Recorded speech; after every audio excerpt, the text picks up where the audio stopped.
The woman who's forced the government to change its Brexit approach, the NHS staff beaten up as they try to help people, and the Oscar nominations are out. You're watching 5 News tonight. The government cannot trigger Article 50 without an Act of Parliament authorising it to do so. The country's top judges rule MPs and Lords must have a vote before we begin leaving the EU. The woman who started the case calls it a victory for democracy and tells me of the personal toll the legal battle has taken on her. I didn't believe that we lived in the Britain that has now become apparent to me that we live in, and that's very disturbing. Almost 200 attacks on NHS staff every day. Nursing leaders want more protection. I was going home to my 2 children and trying to cover bruises on my neck, and because I don't want them to be worried about me going to work. Also tonight, we're talking about how to stop the exploitation of animals. Singer Alicia Dixon tells me how she was moved to tears after witnessing animal cruelty in Thailand. They have chains around them and they're not happy and they're abused. They're abused in order to entertain us. And to the Oscars, La La Land leads the way with a record 14 nominations, but there's hope for the Brits as well. Good evening, welcome to 5 News Tonight. I'm Matt Barbett. MPs and Lords must have the final say before we start to leave the European Union.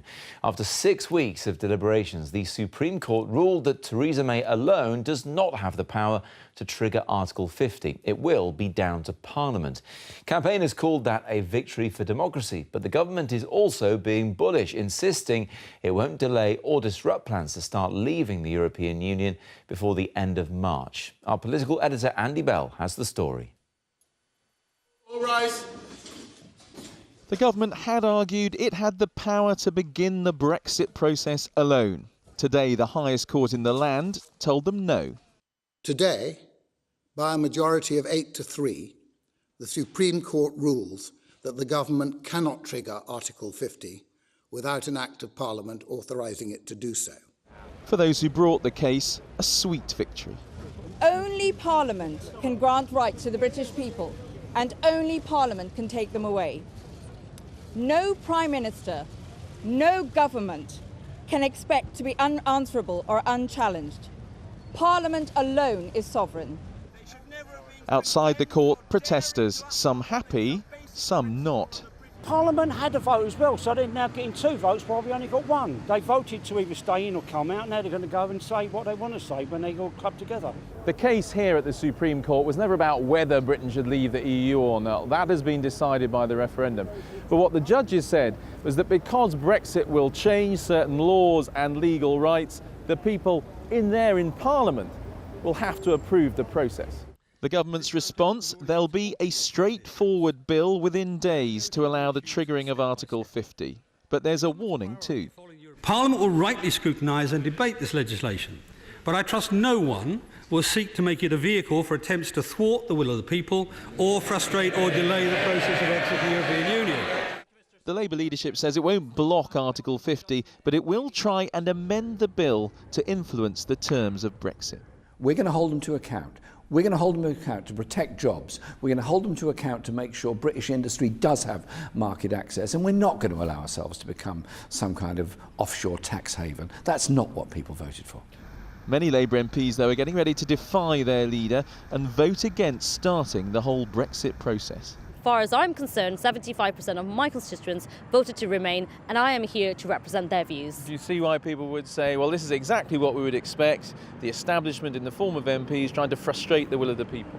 Well, the will of my people, my constituents, was that they wanted to remain. There was one win for the government today. Devolved governments such as Scotland don't have to be consulted. This ruling, says the Scottish First Minister, has brought another independence referendum closer. Be in no doubt, I think the decision is looming for Scotland. Are we prepared to allow our future to be dictated by a Westminster government that's going down a path that I think the majority of people in Scotland do not want to go down, or are we going to take our future into our own hands? In this square mile of central London today, the court has had its say. Now it's over to Parliament. Andy Bell, 5 News. Well, we heard from Gina Miller in that report. She's the woman who became the figurehead of the fight to get Parliament to vote on how Britain leaves the European Union. Today was a victory for her, but it was not without cost. A bit earlier on, I went to meet her. How does it feel to give the government a bloody nose?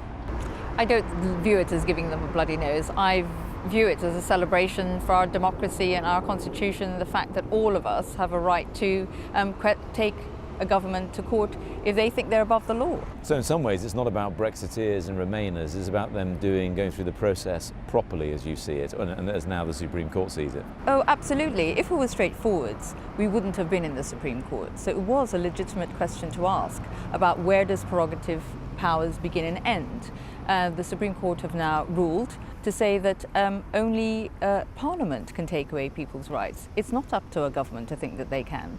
What's it been like for you personally? Well, there are many things that I was possibly naive about or didn't anticipate. The anger that would be thrown at me for my gender and my ethnicity. I didn't believe that we lived in the Britain that has now become apparent to me that we live in. And that's very disturbing.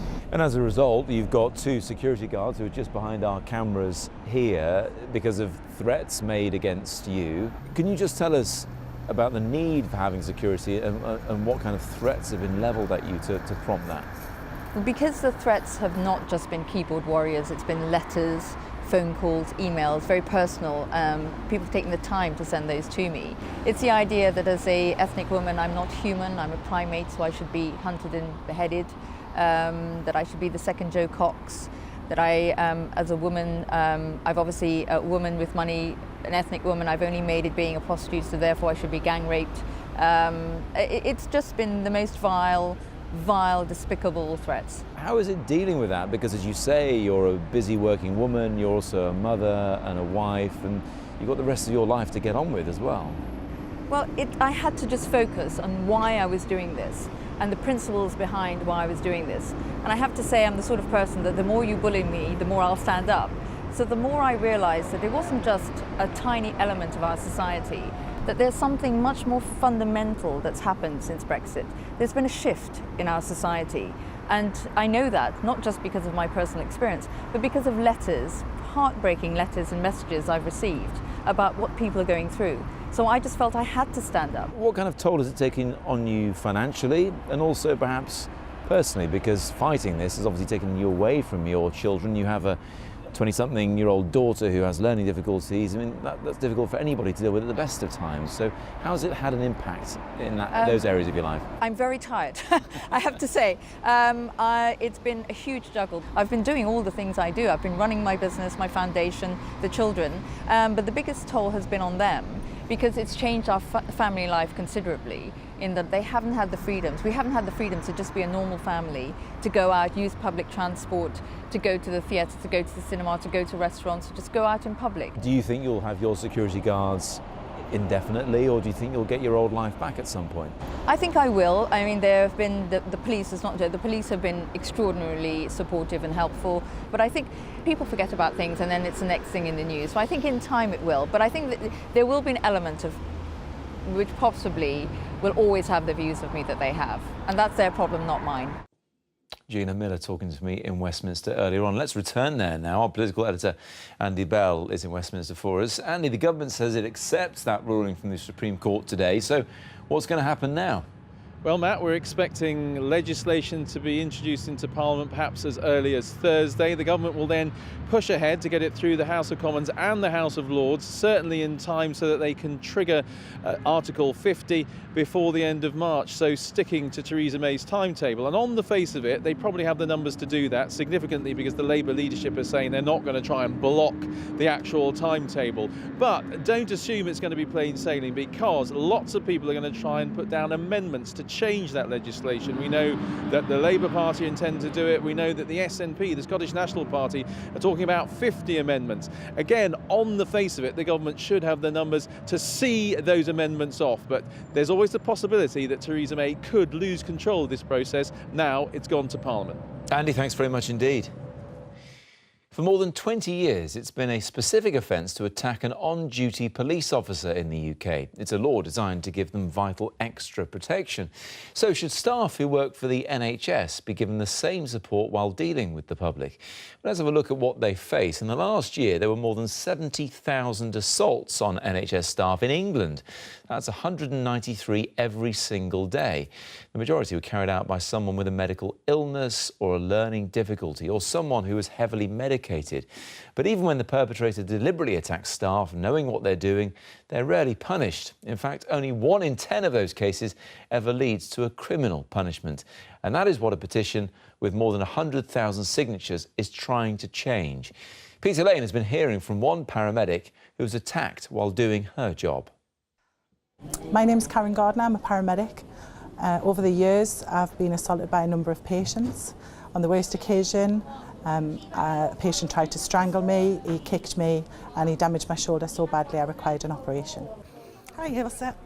Karen's story in her own words. That assault left her with metal pins in her shoulder and, of course, psychological scars. It is really difficult as a mum because, you know, I was going home to my 2 children and trying to cover bruises on my neck, and because I don't want them to be worried about me going to work. I didn't want them to be conscious that when mum goes to work then this could happen to her. Was the guy prosecuted? No, he wasn't. Never happened? No. If the law was to change that it's a criminal offence to assault a member of staff and people start to get prosecuted, then it can only make people think twice. This footage shows other North East ambulance staff dealing with a violent patient and having to flee the vehicle. The number of such incidents is rising.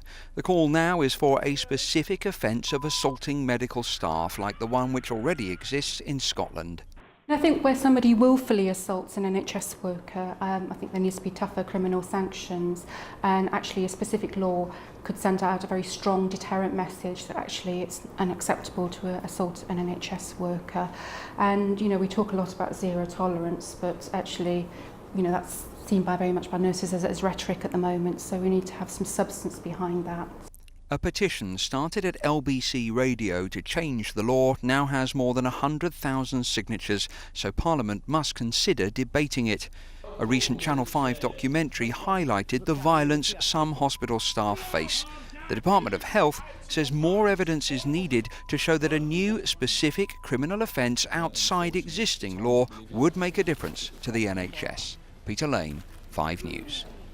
As we heard in Peter's report there, LBC Radio behind the petition. One of their presenters, Nick Ferrari, is with me now. Good to see you, Nick. What's the latest on the petition then? Great news within the last few hours. The petition went before, it got its 100,000 signatures. It went before the relevant committee, and we have a date. It will be debated. It's the back end of next month, the back end of February. This means, very briefly, the government has to put a minister or a junior minister for some kind of response to the idea that it should be a level playing field across the whole of the United Kingdom.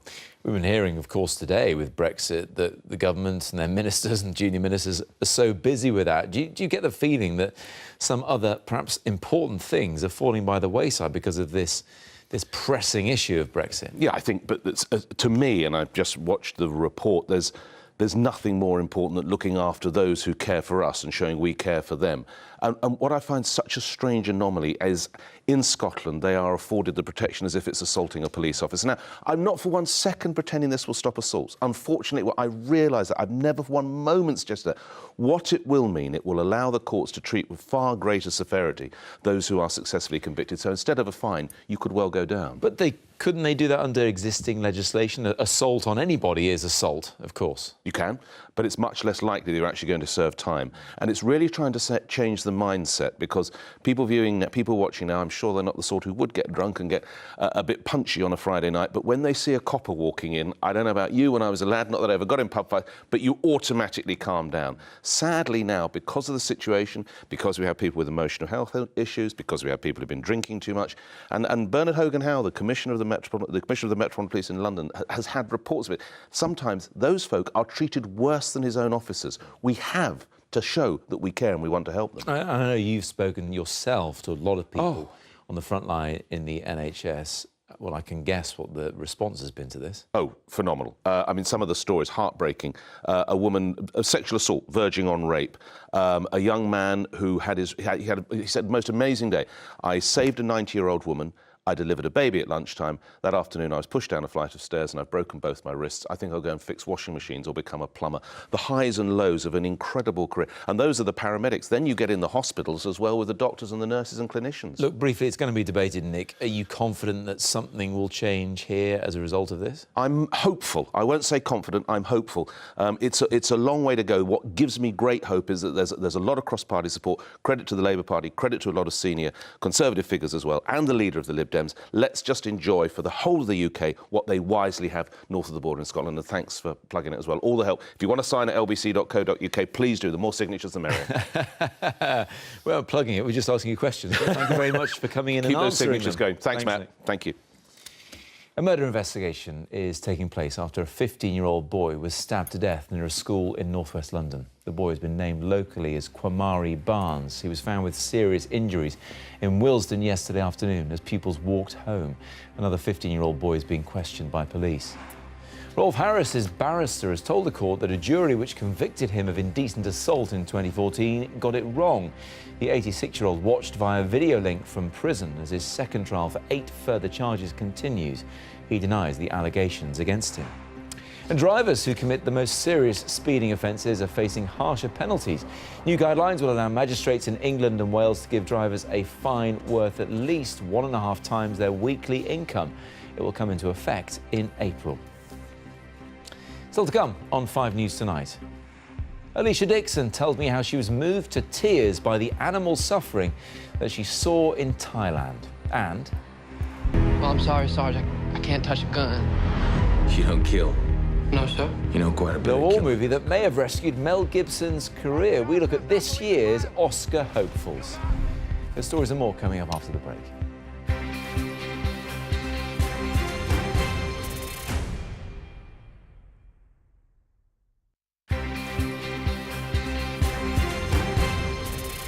Welcome back. You're watching 5 News Tonight. Wild animal attractions in holiday resorts are something many of you will be familiar with, whether it's performing elephants or the chance to get a photo with a tiger. But animal rights campaigners are calling on tourists to be more aware of the poor treatment those animals could suffer.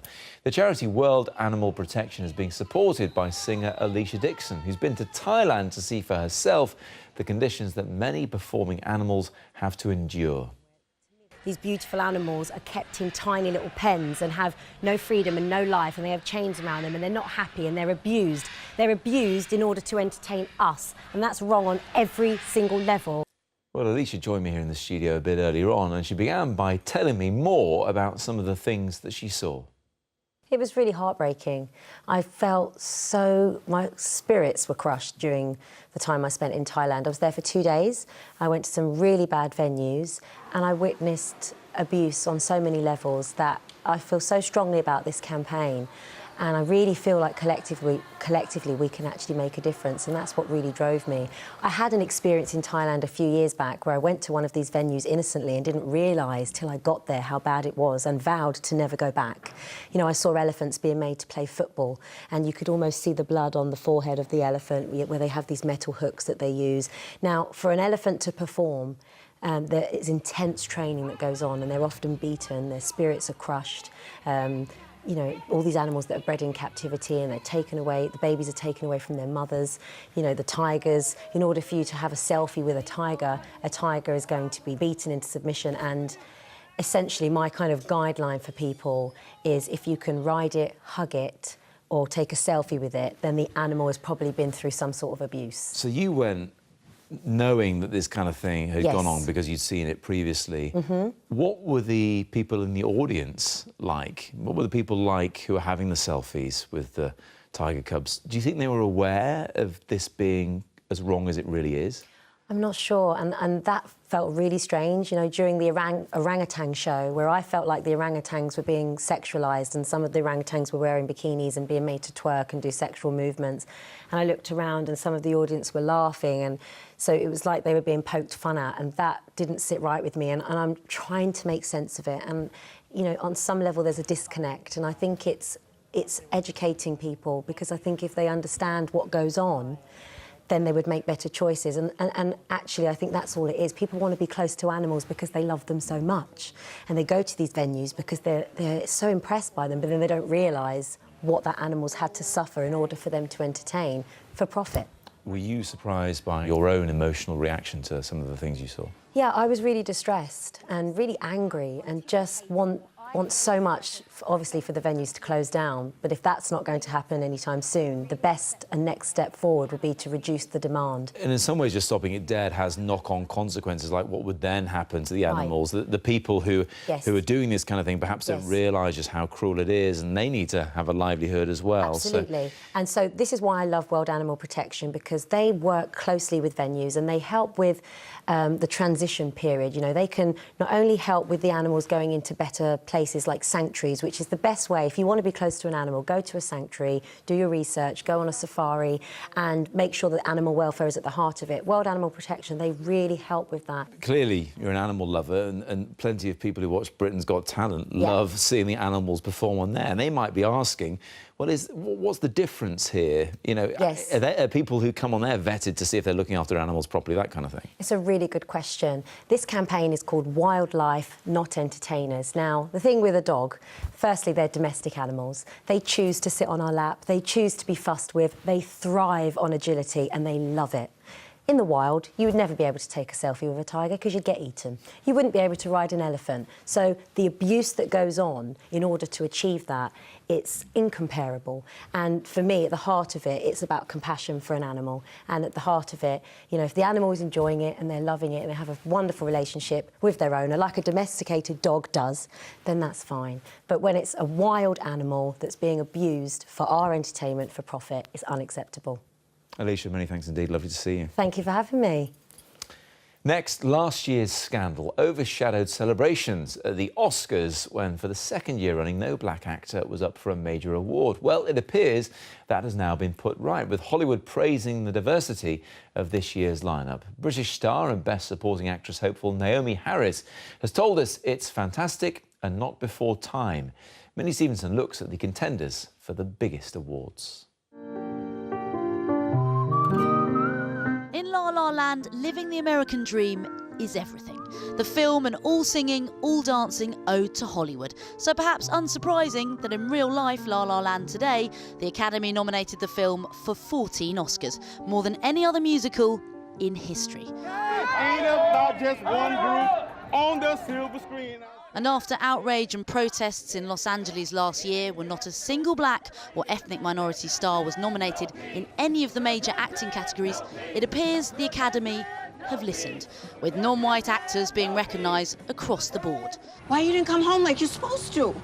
British actress Naomie Harris is up for Best Supporting for her role in Moonlight. Speaking to 5 News today, Naomie told me she wants to see the day when diversity isn't even an issue. I think it's fantastic that so many diverse performers and also filmmakers are being recognised this year. It's more than time that we move on from issues to do with race and gender. So how is the actress feeling about being nominated for an Oscar for the first time ever?